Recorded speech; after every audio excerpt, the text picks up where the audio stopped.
Asante sana. Please, let's be seated.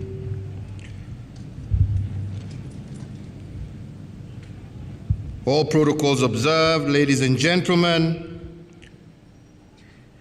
all Kenyans, let me begin by wishing each and every one of you a very happy Jamhuri Day. Today, indeed, I am delighted and privileged to host the 57th Jamhuri Day celebrations here at Uhuru Gardens, the People's Gardens. This is the exact place where the Union Jack of the British colonizer was lowered and our national flag hoisted on midnight of the 12th of December 1963. And as we hoisted our national flag here at this People's Garden in Nairobi, one of our heroes by the name of Kisoi Munyao raised the same flag at midnight of Independence Day at the peak of Mount Kenya, this being the highest point in our land where we wanted to declare to one and all that Kenya was finally independent. The joy of December 12th is that we celebrate two critical milestones of our independence journey. And I say so because the transfer of power from the British to our founding fathers took place in 3 steps over a period of 18 months. The first step was achieved after the May 27th election of 1963. This election ushered in our self-rule on June the 1st of 1963, and with this step, the first Prime Minister of Kenya, Mzee Jomo Kenyatta, became the head of government. But the Queen of England still remained the head of state, and this meant that we were free, but not yet totally free. Indeed, 6 months later, the second milestone was achieved when we gained independence on December 12, 1963. On this day, here, we hoisted our national flag and played our national anthem for the first time. And as we did this, we were reminded that our national flag is not just a piece of cloth decorated with ink or some sentimental display of colors without history. Our flag is a symbol of the national wounds and scars that we bear from the Liberation War. It is a picture of the battles that were fought, those that were won, and indeed those that we lost. And because the ultimate act of every great warrior is to lay down his weapon, the shield and spears on our national flag symbolize victory. But even with independence, a national flag, and a national anthem, the Queen continued to serve as Kenya's head of state. It took us 1 full year to get to the third and final milestone of our liberation. And this happened on December 12th, 1964, when the Queen vacated her position as head of state, and with this act, Kenya transitioned into a full republic or Jamhuri, making the total liberation of our country. On this memorable day in 1964, we returned to this garden to launch the Republic of Kenya and inaugurate its first president. And on the same day, the Governor General became the last expatriate occupant of Government House here in Nairobi. To commemorate this change of guard, the first president planted a mugumo tree at the exact spot where our flag had been hoisted at midnight of December 12, 1963.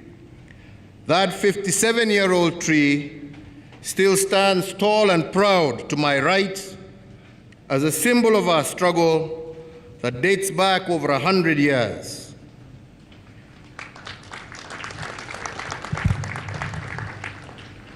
This December 12th is therefore a joyous day for Kenya because we mark the 58th anniversary of our independence and the 57th celebration of our becoming a republic. And as we mark this historic day, some will tell you that history is meaningless, unnecessary, useless, and irrelevant to the concerns of the present. I beg to differ. History provides invaluable lessons to be learned and gives context to the present. By looking back, we are better able to look forward.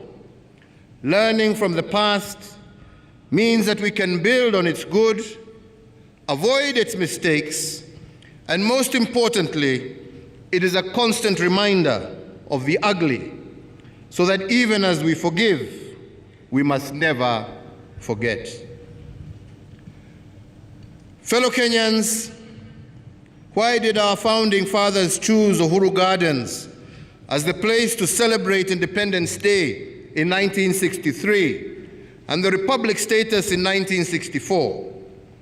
Why did they want generations to memorize about our history, the untold atrocities visited upon our people, and all the evil associated with colonial rule?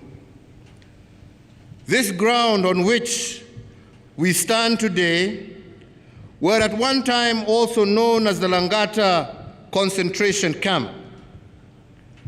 During the Liberation War, this concentration camp was the most notorious clearinghouse for our liberation fighters. In fact, it is estimated that up to 10,000 of our gallant and most feared liberators were confined in this camp at some point or another, and most of them did not survive the wrath of the colonizers. Indeed, Langata camp has been described in some books of history as resembling the Nazi camps in Germany, both in its psychological warfare and its methods of brutality. In fact, using quack scientists, the colonizers argued that devotion to the cause of Mau Mau was a mental illness, and the only way to deal with it was by creating mass detention camps where shock therapy and torture could be administered as a cure. And that was part of the logic they used to create the Langata concentration camp where we are seated today. So by creating this garden as a place of remembrance, our founding fathers wanted generations to recall the darkness of our colonial past, but not to be stuck in the pessimism that dark memories can breed. They wanted us to turn darkness into positive energy, the way they did it in concentration camps. Instead of breaking down in the camps and breaking down because of colonial brutality, they only became stronger. But there are other reasons also why our founding fathers brought us to this place of national remembrance. Each time we gather here, they wanted us to face our national fears and demons with courage, more so because no condition can be considered permanent. They wanted us never to question in the dark decisions we made in the light, mainly because the long walk to freedom was a walk of faith. Most of our liberators had no idea whether or when freedom would come. In fact, many confessed in their memoirs that many times they had doubt that their cause would ever see the light of day. And although their walk to freedom was long and hard, the only thing that sustained them was the burning conviction of the righteousness of their cause. They were troubled on every side, but never distressed. They were perplexed, but they never fell into despair. So, fellow Kenyans, when we congregate at this place of remembrance, we are all called on to renew the soul of our nation. We are called to appreciate the pain felt and sacrifices made by those who went before us. The fallen soldiers and heroes buried in unmarked graves in prisons and camps all over our country. And that is why the project under construction behind us was initiated. Apart from being a place of remembrance and healing, this place will be an arena where the past, the present, and the future will converge. When Kenyans walk through the Heroes Boulevard, their spirits will be edified by the sacrifice our liberators made. And at the end of the boulevard, there will be the tomb of the unknown warrior, a warrior whose name we do not know, although he died in battle for our country, and a warrior whose mother let him go, and both mother and son sacrificed so that we can be free. Once completed, this place of history will rekindle memories of our armed struggle and also the good, the bad, as well as the ugly of our history. At the Hall of Legends, it will bring alive our legendary ancestors, including Mzee Jomo Kenyatta, Mekatalili wa Menza, Koitalel Arap Samoei, Jaramogi Oginga Odinga, Nabongo Mumia, Laibon Lenana, Dedan Kimathi, among many others. At the Tunnel of Martyrs, we will have a solemn memorial to each and every Kenyan who has lost their lives in the many watershed moments. This will range from the First to the Second World War, all the way to the victims of the post-election violence of 2008. In the rope gallery of this museum, a named rope will be dedicated to every one of the 1,090 heroic souls that were hanged during the colonial era.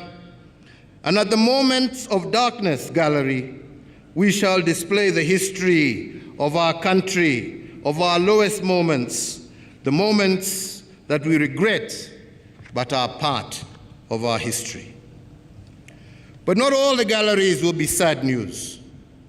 The Hall of Innovation in this museum will celebrate the brilliant, game-changing ideas produced by Kenyans. This hall will speak to the future and how our past has guided it. And the hall, again behind me, marked by a pointed spear, will characterize our latest exploits, our moments of great hope and national pride, and our bold path into the future. So, fellow Kenyans, this place will be a book of history, an illumination of the future, weaved in hope, written in pictures, sculptures, and historic artifacts. And although the place of remembrance will also be a place of pain, it will also be an altar for historical forgiveness. As Kenyans walk through the galleries of the heroes and legends, they must forgive those who trespassed against them. However, they must also heed the call from our founding father when he said, "We will forgive them, but we will never forget." We must forgive our transgressors, but we must never forget their name.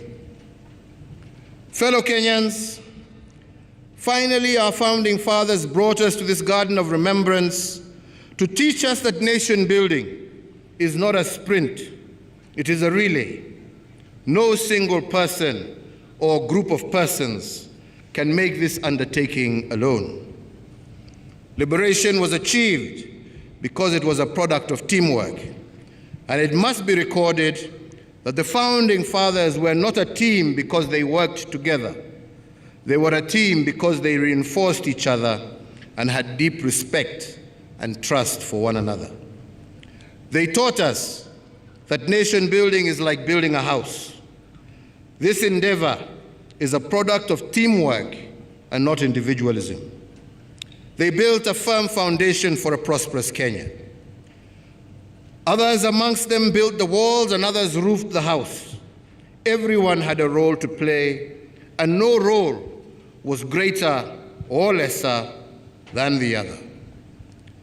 The same is true today as it was then. We are building a house called Kenya, and there is no place for one-manism in this project. It is the collective work of every able-bodied Kenyan. And yes, we will disagree at times, but in our disagreements, we must always remain respectful. In fact, respectful disagreements are what lead to reconciliation. More so, because when we disagree, it is a sign that we are making progress. The making of a nation and the building of a house are a living process. They cannot be static and must be dynamic.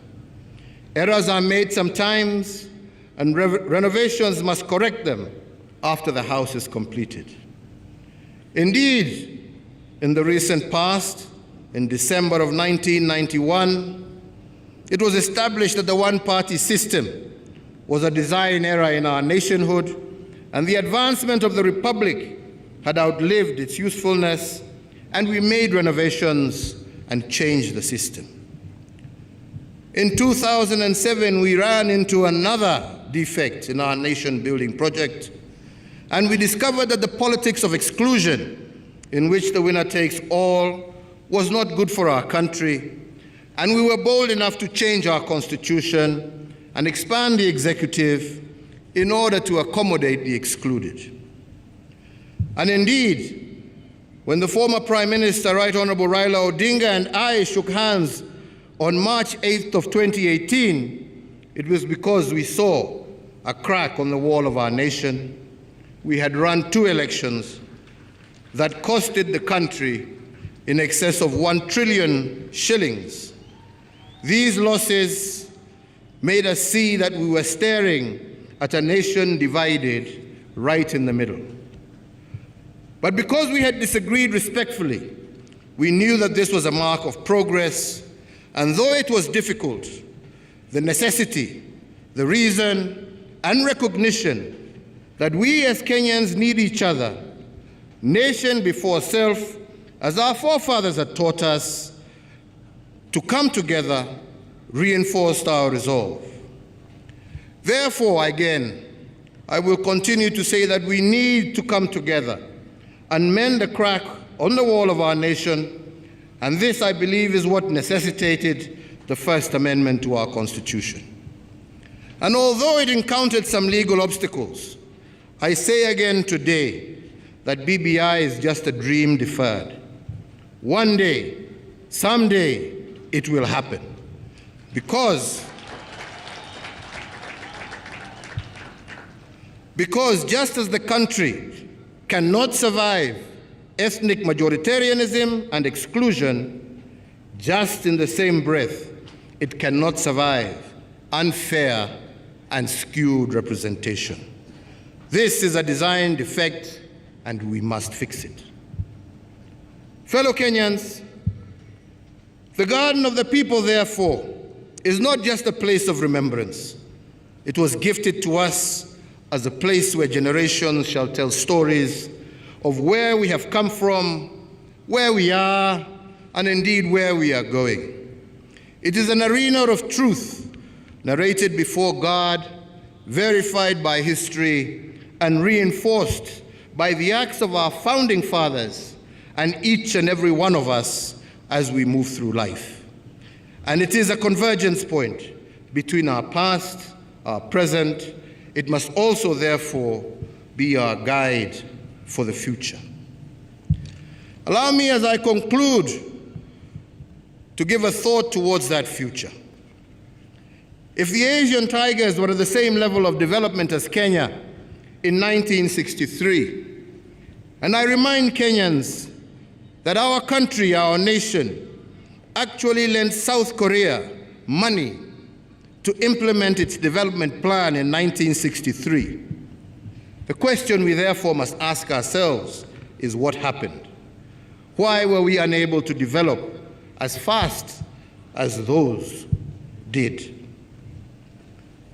This future did not happen because we failed to plan for it. The future evaded us because we failed to imagine it. And I say so because imagination is more powerful than knowledge. For the past to have an impact on our future, we must constantly imagine and reimagine it. Indeed, as we envision the future, we are also reminded that in 8 years' time, our economic blueprint, that is the Kenya Vision 2030, will have run its course. By then, Kenya will be home to a projected 63 million citizens.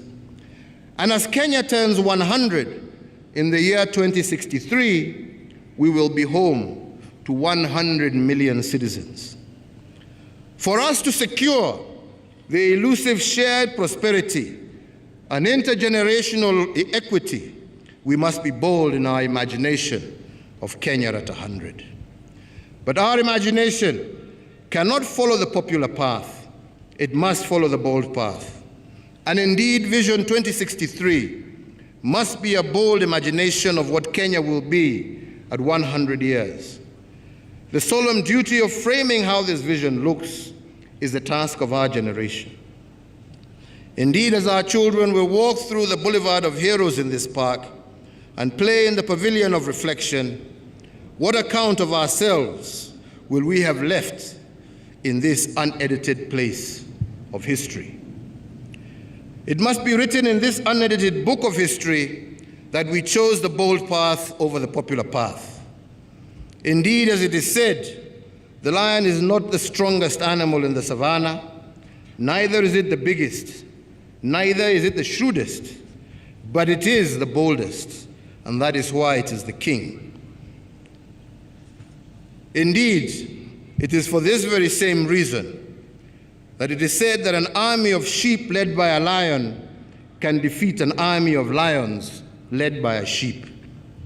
The future of Kenya, inspired by the past and present, must be about a brave imagination.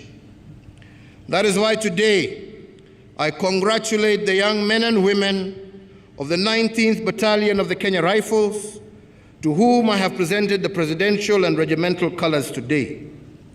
We must celebrate our defense forces because when they go to war in the defense of our borders, they know too well that they will either return hoisting our national flag or return wrapped in our national flag. This takes boldness and dedication.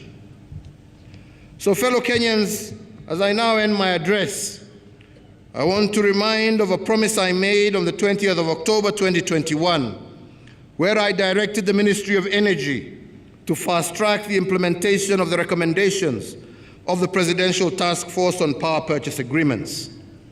I am pleased to note that the pathway to reduce the cost of electricity by over 30% is on course.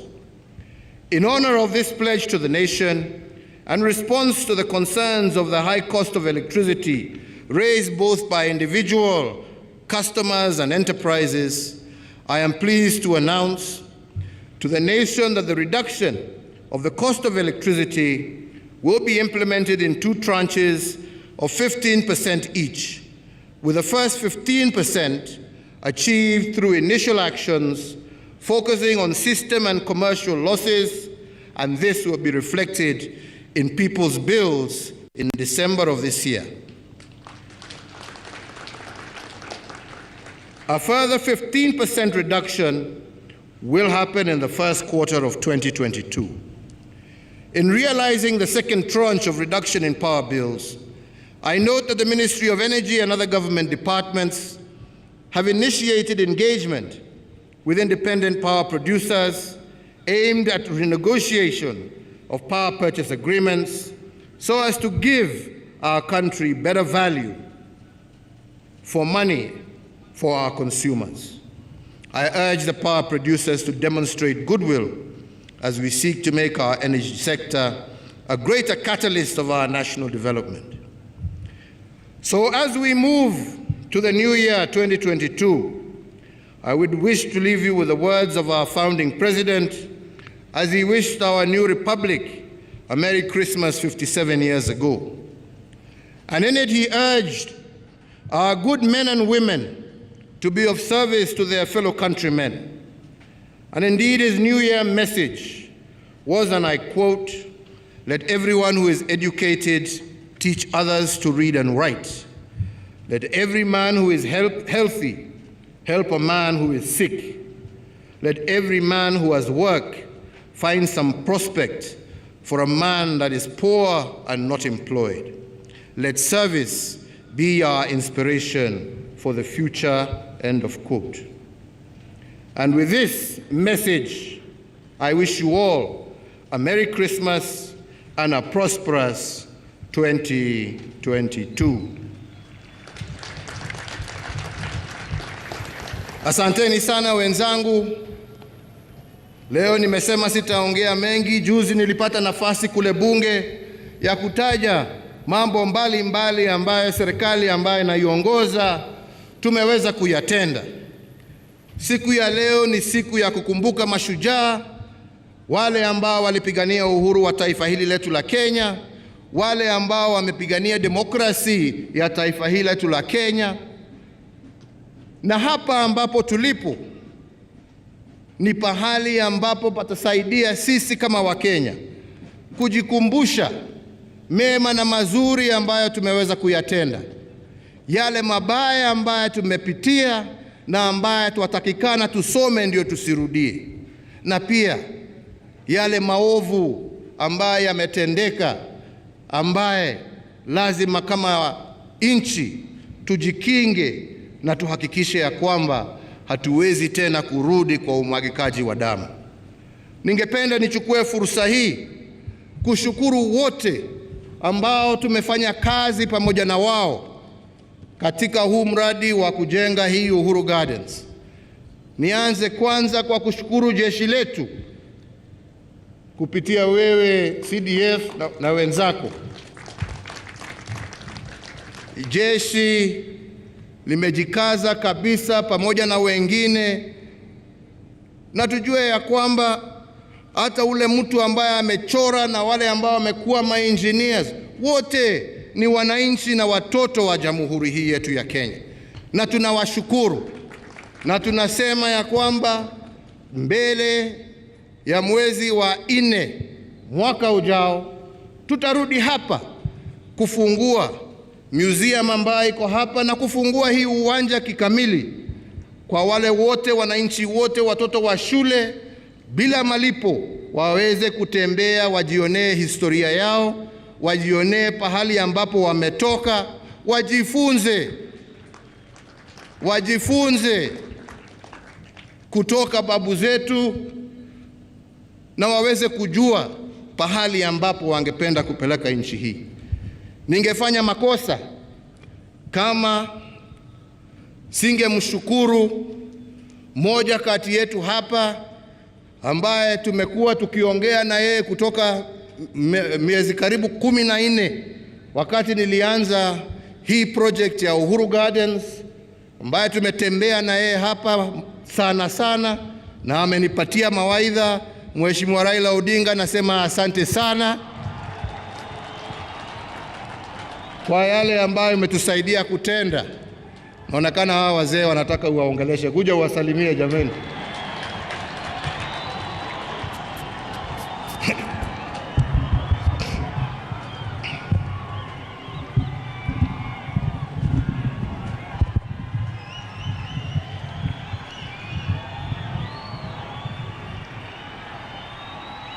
Your Excellency, Rais wa Jamhuri wa Kenya, Uhuru Kenyatta, Mama wa Taifa ya Jamhuri ya Kenya, Mama Ngina Kenyatta, Mama Margaret Kenyatta, Naibu Rais, viongozi wote wamefika hapa siku ya leo. Harambee! Harambee! Harambee! Nimesema hayo kwa sababu yale ndio yalifanyika hapa miaka 58 iliyopita. Your Excellency, I have only 2 things that I want to tell Kenyans today. First way is true what you have said here about these grounds. But Kenyans must also know that this ground was not chosen for no reason. One, there was a motion in Parliament, and I see the speakers here, then called Legico, about the site. Then there were 3 sites. One was along what was called Princess Elizabeth Highway, now Uhuru Highway, and that was Uhuru Park. The other one was called Mitchell Park, which is today called Jamhuri Park, or ASK grounds.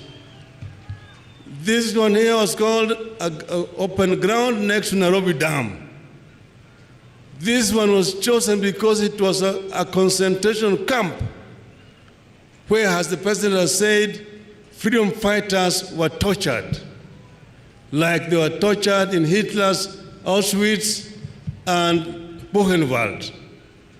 Here, next to the Western Hotel, which was part of this ground, in Langata Primary School, there are torture chambers which have been preserved by the Museum of Kenya for people to know where we are coming from.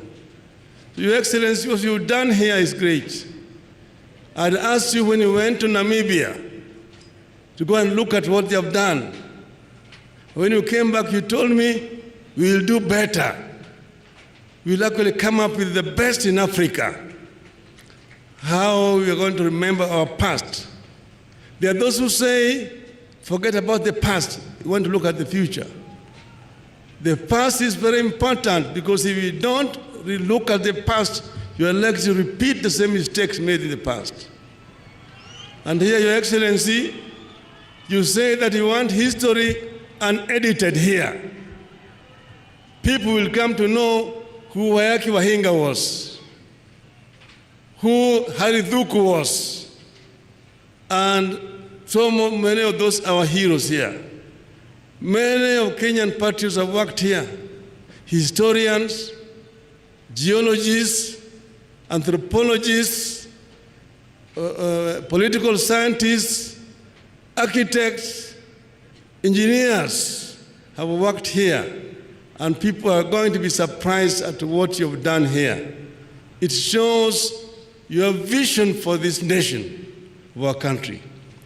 So we, therefore, Your Excellency, I want to congratulate you in front of fellow Kenyans here for the work that you've done that will only be recognized many years after you've left office. So we congratulate you. And this land had been grabbed, but those land grabbers would not see any open space and stop grabbing them. But you managed to retrieve it back for the benefit of our people. And it's going to remain truly Uhuru Gardens, where we also are going to bury our heroes and remember them for posterity. I thank you. Merry Christmas and Happy New Year. Haya, kwa hayo machache na mengi, mimi nawatakia Wakenya kila laheri. Mungu awabariki. Mungu awabariki taifa letu la Kenya. Tuwe na Krismasi njema. Tuwe na mwaka mpya wa amani. Majaliwa ya Mwenyezi Mungu, tutaonana tena. Asanteni sana, kwaherini. Thank you very much. Asante sana Mheshimiwa Rais. Kwa heshima Mheshimiwa Rais, naomba tuketi kwa kifupi. Kwa heshima Mheshimiwa Rais, naomba uniruhusu niwaalike wachache utakao watunza medali mbalimbali. Head of Public Service, kindly if we could continue. Thank you, sir.